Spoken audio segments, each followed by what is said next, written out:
Spring of 2023 for the anime community is absolutely stacked. I think we can all agree that last year was an insanely big year for the anime industry for both newbies and veterans alike. Sequels, prequels, squeakquels, you named it. Last year had it. So 2023 has had some pretty big shoes to fill, and this spring season has done just that. And the last season did that too. I was just too busy being, fucking epic and forgot to make a video about it. So here we are at the start of the season of sneezes. And oh my god, is the lineup of insanely amazing series this year completely stacked. Call me Jack, but remove the J and add an S as well as a T and then an ED at the end. That's me! I'm the stacked man! My shirt makes me look like a pedophile. But the fact that I can confidently say that most of these shows are already hitting big marks with someone as picky as myself is proof that this is a high quality season. So let's get into some of my personal new series favorites. As again, I'm excluding sequels from this list because those who watched their previous seasons are likely to be the ones who are watching them this season. But if you must know, yes, I'm watching Vinland Saga, Dr. Stone, Witch from Mercury, Birdie Wing Golf, Konosuba, Demon Slayer, and The Ancient Mage's Bride. And yes, I recommend all these shows, especially Vinland Saga. Farming arc is the best arc. And if you disagree, to quote 2003's Cat in the Hat with Mike Myers, I think he's in that movie, you're not just wrong, you're stupid.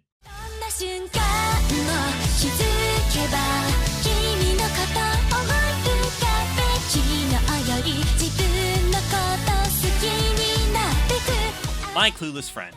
Of all the rom-coms this season, this was the one I didn't drop. Yeah, okay, we get it. We know you hate romance animes, but I thought you were going to be embracing change this year. Yeah. I might be embracing change, but I'm not embracing cringe. That's not funny. That's really hurtful, actually.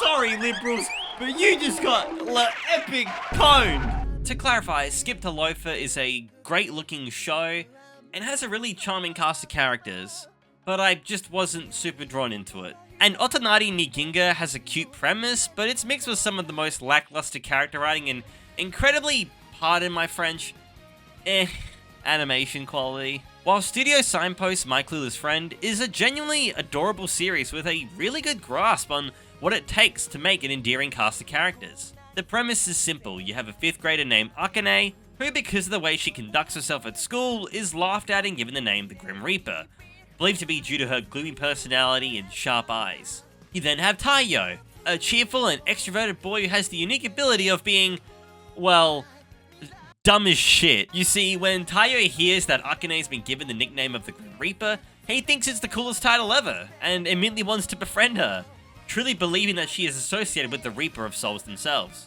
Akane tries to dispel his disbelief of the validity of those rumors, but is consistently overpowered by Taiyo's kind nature, and again, inability to, not be dumb as shit. If you just want a nice show that will fill your body with that sweet, sweet serotonin, then this might be the anime for you.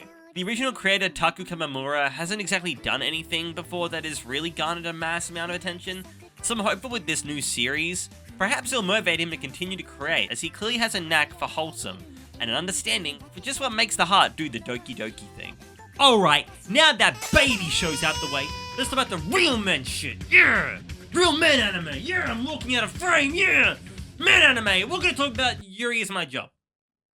Yes, really. Let me explain.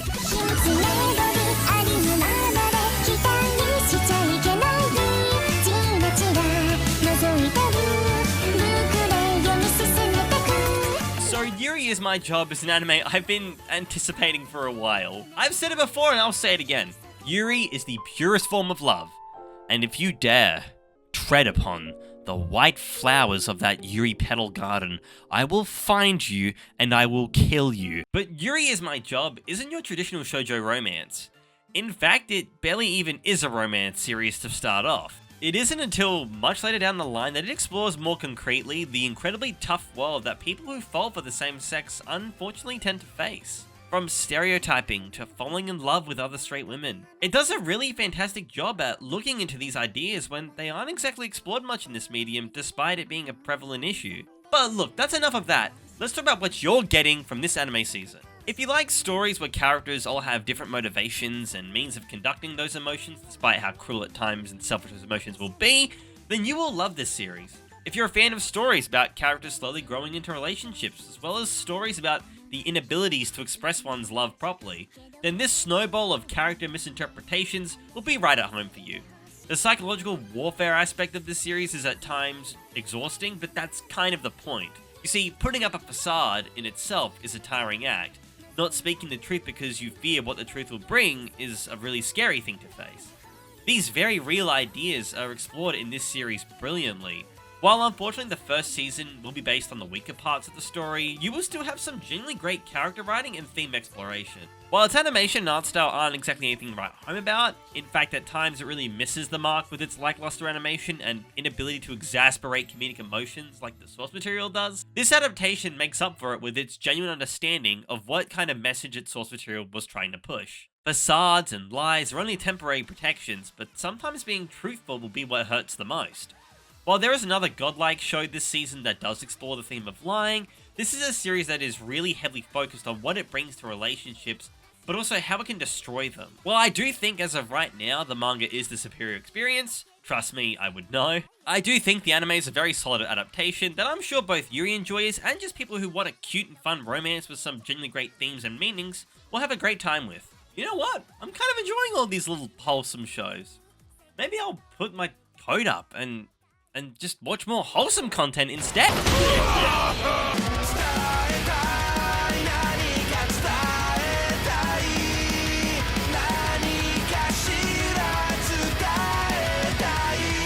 Mashle is a hilariously fun series that I was so happy was receiving the anime adaptation it deserved. Yeah, I've read this one too, but not in full. And to be honest, from just the first episode alone, I could already tell that this was not just going to be a faithful adaptation, but one that could surpass the source material. Mashle is the story of a guy who has the unique ability of being, well, you know, dumb as shit. Wait, no, sorry, I meant to say bulk as shit. Well, he is still kind of dumb, but we approve himbos on this channel. Mash is a boy with an insanely strong body he built up through daily exercise. He is a boy without magical powers, and surviving in a world dominated by the strength of magic has always proven difficult. In fact, those who are without magic are actually incredibly rare, so Mash has always hidden himself in his grandfather's cottage. But when oppressors come to attack him, and fall to the sheer brilliance of his muscles, they concoct a plan with one of the officers to enroll him in a magic school and pose as a student. Using nothing but his muscles, he must fake it till he makes it.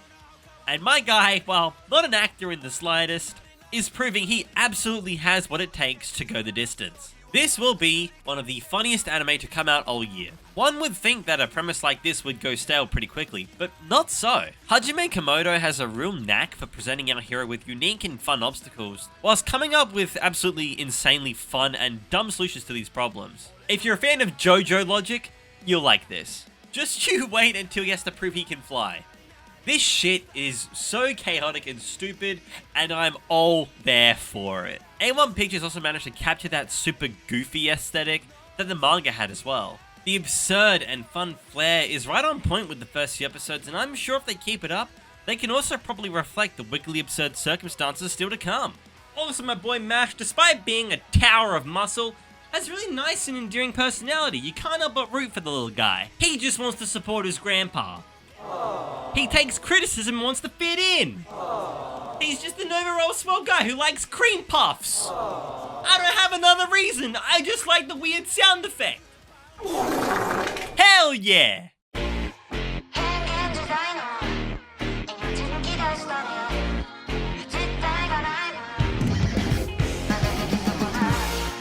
Hell's Paradise is an incredibly edgy show that makes no apologies for it, but it's a series that has every right to be. It isn't a show about a woe is me kind of character, nor is it the kind of show where a character is forced into a situation beyond his control. It is instead a show about love.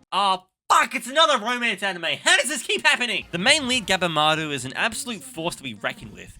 Born to the life of an assassin, after many years he is rewarded a wife that ends up loving him in a way he has never felt before. Because of her kindness and genuine compassion for her, he wanted to leave the assassination group with her in hopes of providing a better and more suitable life for the both of them. As a result, he was sentenced to death for betraying the organization he worked for. Put to a beheading, his overbearingly strong love for his wife alone drives him into surviving even without his consciousness of it. Simpler? Oh, that's right, someone said it. Sorry, liberals, you just got epic. I'm very single. In order to escape from his prison shackles, he is given the chance to seek out the elixir of life with his assigned executor Sagari on an ancient island that is supposedly cursed, called Shinsekyo. It is here that the duo will not only fend off the dangers the island contains, but also the other convicts who are desperate to be pardoned for their arrest. For a series with a premise that sounds so simple, it really surprised me just how more there actually is to the series than what it leads on. The island is shrouded in mystery, as are those who are so willing to tackle its challenges. There is lots of room for theory crafting and an insatiable amount of clean and brutal fight sequences to sedate that dog in you that really makes you want to fuck your senpai. I mean, that craves a bit of violence. Sorry, these two dogs look the exact same to me. I'm also a really big fan of how it's already showcased some pretty solid character development of two characters within 2 episodes. The fact that you can establish the faults of these characters so early on, and already show progress towards them overcoming those faults, without it feeling forced or rushed, is honestly such a cool way to get your story going. It's not as if they've overcome their issues, but you can already see progress towards that end result. So it feels nice no time is being wasted, it's just got a stellar pace. It's dark, it's edgy, it's right up my alley, and I hope you give it the chance it deserves. It's shaping up to be one of the hard hitters of the season.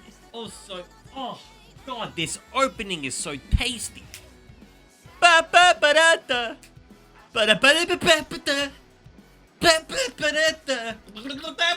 Guys, the government has banned anime. Actually, that's probably for the best. But a team of passionate otakus and a trio of magical girls decide to rebel against such an unjust world. And with that, you have the basic premise to one of the most fluid, charismatic, and surrealist anime series to come out in quite some time. With that, you have magical destroyers.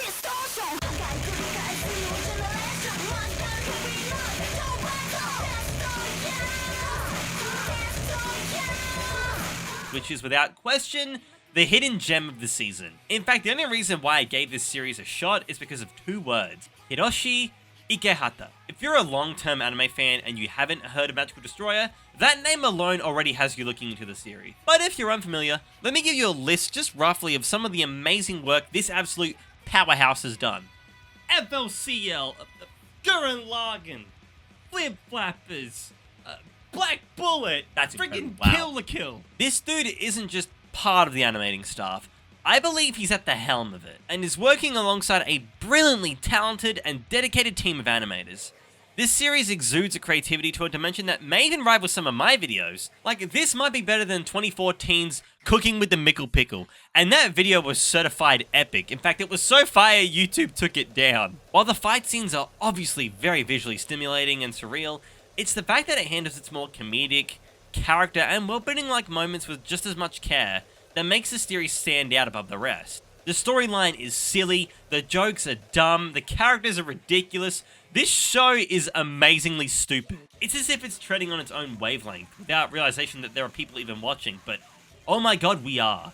And oh my god, are we there for it. It's a show that simply just doesn't care. It's a show that demands your attention and is so loud in what it wants to say, and boy oh boy is it loud. Also, don't even get me started on the opening. God, not only does this go harder than my dick when Akihito confirms the release of a new Main Abyss chapter, but it's also one of the cleanest and most surreal openings of the decade. It just perfectly captures the whimsically weird tone of the series, and just shows off the incredible animation skills of the team behind its production.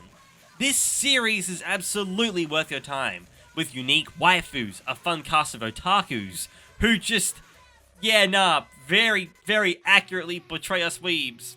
It's just nice to be represented. Fun villains and interesting character arcs. I'm really excited to see where the story goes from here, as it's an anime original.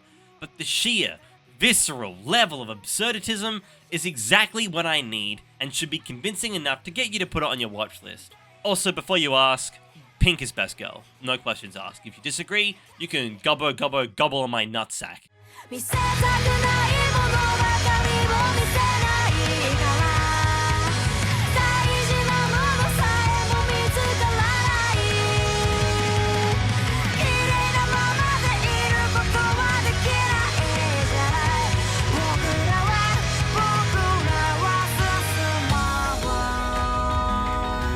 Of all the shows this season, Heavenly Delusion is the most mysterious, but its ambiguity is its greatest strength. This is just the type of show that you just don't see every day. They are the kind of show that requires heavy attentiveness and rewards those who pay close attention to the smaller details. I think the last anime that had me feeling this way was, well, Super Babies, Baby Geniuses 2. If you're a fan of suspenseful sci-fi with a pinch of some dark fantasy, you will have a fantastic time with this brilliant venture through a post-apocalyptic Japan. While I've heard that this story is more of an experience as opposed to a fully conclusive narrative, that alone gives me Girls Last Tour vibes, and I'm all for that. However, focusing solely on what we have as of right now, it's already shaping up to be an incredibly promising journey. You have a great set of protagonists. Kuruko, someone who acts as our lead Maru's bodyguard, whilst Maru is someone in search of a place called Heaven. Together they fend off the creatures that have inhabited the vast land of Japan on nothing but their survival instincts and, well, pew pew gun. This thing is battery operated, by the way, but don't think so hard about it. Instead, look how bloody beautiful this show looks. Mamma mia! The presentation in this anime is spectacular.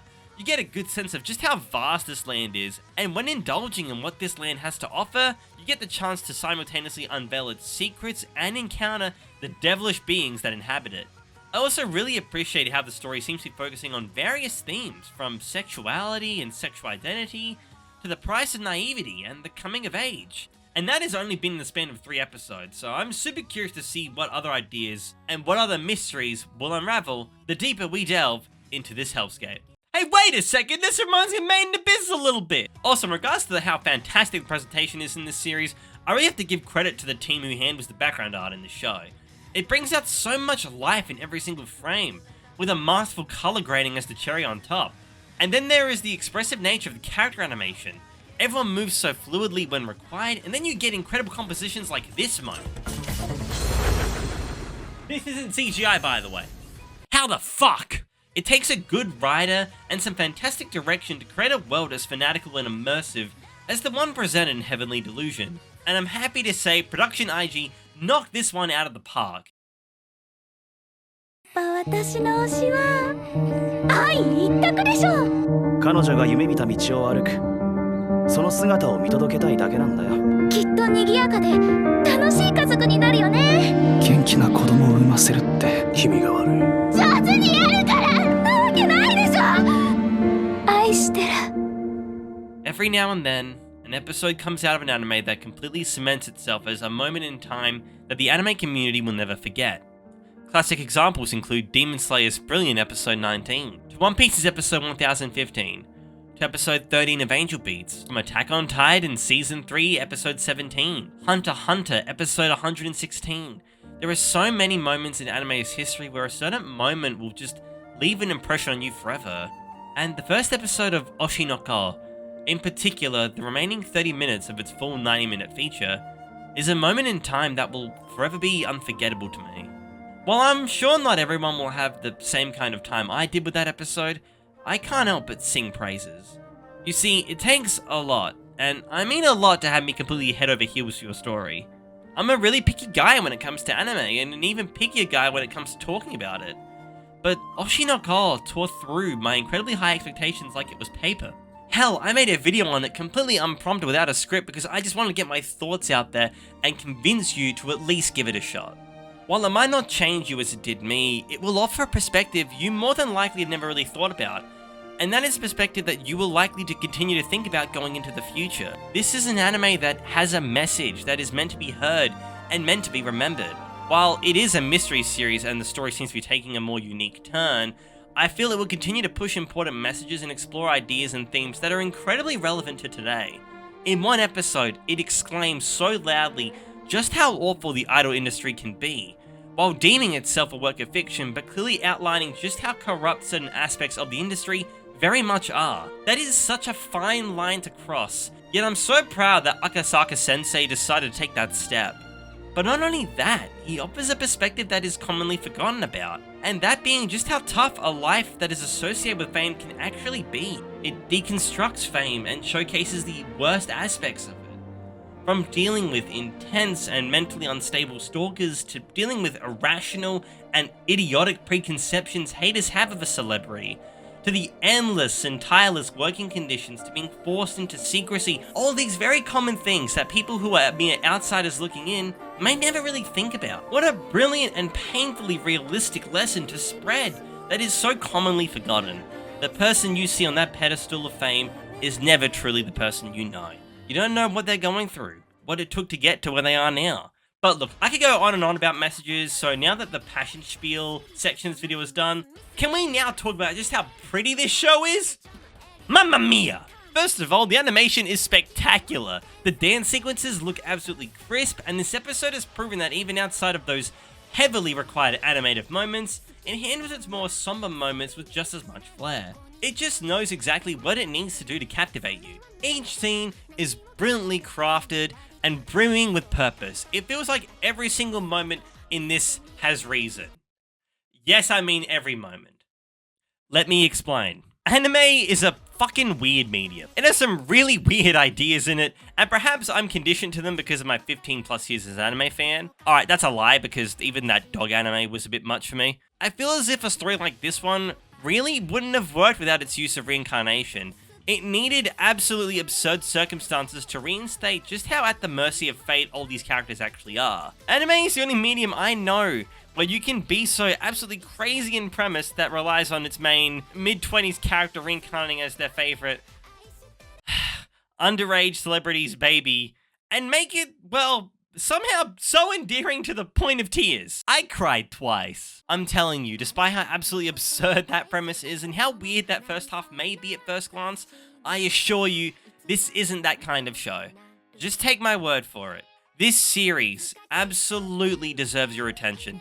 From being one of the prettiest shows to air this season, to being a series that has a message that will have an impact on you, being a series that is an opening that goes way too hard for its own right, to being a series that genuinely broke me within 90 minutes.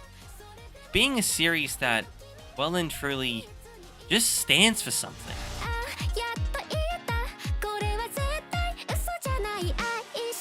Hey, that's it for me today. Thank you for letting me just rave and ramble about anime for a hot minute. Jolly Williker, this whole anime thing those Japanese fellas have come up sure is epic. I sure do hope it takes off someday. Speaking of taking off, that's my cue to bounce. I can't do outros, so instead I'm just gonna violently vibrate for 4 seconds until I explode. Here we go.